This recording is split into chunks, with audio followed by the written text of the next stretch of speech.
2027 की जंग से पहले बीजेपी ने कसली कमर, योगी पर सबसे बड़ा भरोसा। दिल्ली से लखनऊ तक बैठकों का दौर, मिशन 2027 के लिए बन गया नया मास्टर प्लान। लेकिन सामने है 4 बड़ी चुनौतियां। पीडीए से लेकर राम मंदिर चढ़ावा विवाद तक विपक्ष तैयार। या योगी फिर रचेंगे इतिहास, या बदल जाएगा यूपी का पूरा सियासी खेल। ये बात इसलिए क्योंकि सियासत में चुनाव सिर्फ वोटों से नहीं बल्कि रणनीति, संगठन, चेहरे और माहौल से भी जीते जाते हैं।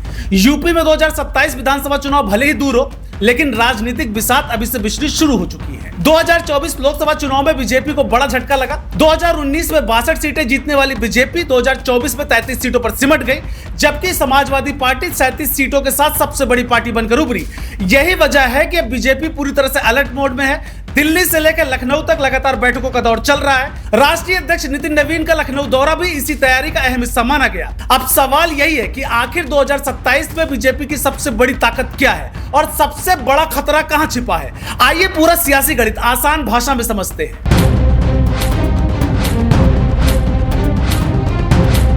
नमस्कार, मेरा नाम है संदीप ओझा और आप देख रहे हैं नव उत्तर प्रदेश। सबसे पहले बात करते हैं बीजेपी की सबसे बड़ी ताकत। नंबर 1 पर मुख्यमंत्री योगी आदित्यनाथ खुद हैं। आज भी उत्तर प्रदेश में बीजेपी का अगर सबसे बड़ा चेहरा कोई है तो वो खुद योगी आदित्यनाथ ही है। अब चाहे कानून व्यवस्था की बात हो, माफिया पे कार्रवाई की बात हो, बुलडोजर नीति की बात हो, राम मंदिर, काशी और हिंदुत्व की राजनीति, इन सभी मुद्दों का अगर सबसे मजबूत चेहरा कोई है तो वो है योगी आदित्यनाथ। 2024 में सीटें कम होने के बाद भी बीजेपी के भीतर नेतृत्व को लेकर कोई बड़ा विवाद सामने नहीं आया। इसका मतलब साफ है, 2027 में भी पार्टी का सबसे बड़ा चेहरा योगी ही रहने वाले हैं। दूसरी ताकत है बीजेपी का बूथ और संगठन। बूथ कमेटी, शक्ति केंद्र, पन्ना प्रमुख और हर गांव तक फैला संगठन बीजेपी की सबसे बड़ी चुनावी मशीन माना जाता है। यही वजह है कि नितिन नवीन ने अपने दौरे में सबसे ज्यादा जोर बूथ और संगठन को मजबूत करने पर दिया है। तीसरी ताकत है लाभार्थी वर्ग। चाहे मुफ्त राशन की बात हो, उज्ज्वला योजना हो, किसान सम्मान निधि हो, आयुष्मान योजना हो या फिर आवास जैसी योजनाओं से जुड़े करोड़ों लाभार्थियों को बीजेपी अपना मजबूत वोट बैंक मानती आई है। चौथी ताकत है सामाजिक समीकरण। 2014 के बाद बीजेपी ने सिर्फ सवर्ण वोटों पर भरोसा नहीं किया, बल्कि गैर यादव, पिछड़ों और गैर जाटो दलितों में भी मजबूत पकड़ बनाई। यही गठजोड़ 2017-2022 की जीत की सबसे बड़ी वजह बना था। यानी योगी का चेहरा, मजबूत संगठन, लाभार्थी वर्ग और सामाजिक गठजोड़, यही 4 ऐसी ताकतें हैं जिनके दम पर बीजेपी 2027 की लड़ाई लड़ना चाहती है। लेकिन अब बात उन चुनौतियों की जो बीजेपी की चिंता बढ़ा रही है। पहली चुनौती समाजवादी पार्टी का पीडीए फॉर्मूला है।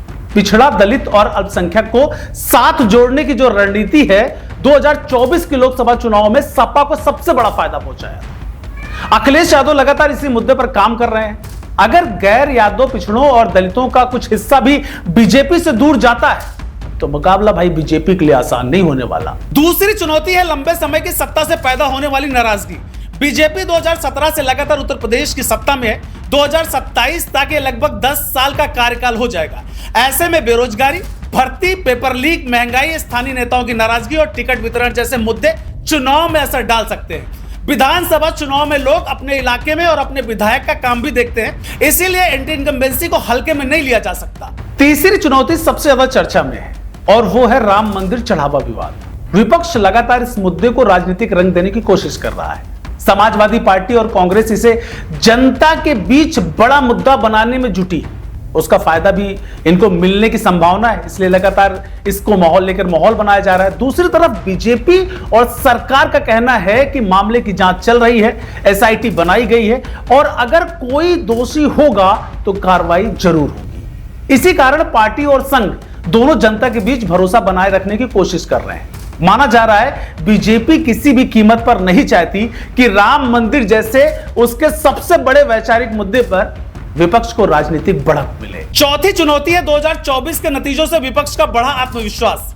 अब विपक्ष खुलकर कह रहा है कि अगर पीडीए का समीकरण मजबूत रहा, कांग्रेस तालमेल में रही और बसपा का वोट पूरी तरह से बीजेपी की तरफ नहीं गया तो 2027 का मुकाबला बेहद कड़ा हो सकता है। यानी बीजेपी के सामने सिर्फ विपक्ष नहीं बल्कि अपनी पुरानी बढ़त बनाए रखने की भी बड़ी चुनौती है। अब सवाल यह है कि इन चुनौतियों से निपटने के लिए बीजेपी क्या कर रही है। 2024 के बाद पार्टी ने साफ तौर पर अपनी रणनीति बदल दी है। पहली रणनीति, योगी को सबसे आगे रखो। दूसरी, संगठन को बूथ स्तर तक दोबारा मजबूत करो। तीसरी, गैर यादव पिछड़ों और दलित समाज के बीच फिर से मजबूत पकड़ बनाओ। चौथी जो है वो लाभार्थी वर्ग से सीधा संवाद बढ़ाने को लेकर है।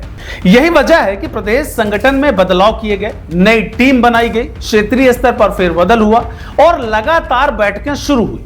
दिल्ली और लखनऊ के बीच तालमेल भी पहले से ज्यादा मजबूत दिखाई दे रहा है। राष्ट्रीय नेतृत्व भी यूपी पर लगातार नजर बनाए हुए है, क्योंकि सभी जानते हैं कि 2027 सिर्फ एक राज्य का चुनाव नहीं बल्कि 2029 की दिशा भी तय करेगा। अगर पिछले चुनाव पर नजर डालें तो तस्वीर और साफ हो जाती है। 2017 विधानसभा चुनाव में बीजेपी ने 312 सीटें जीती थी।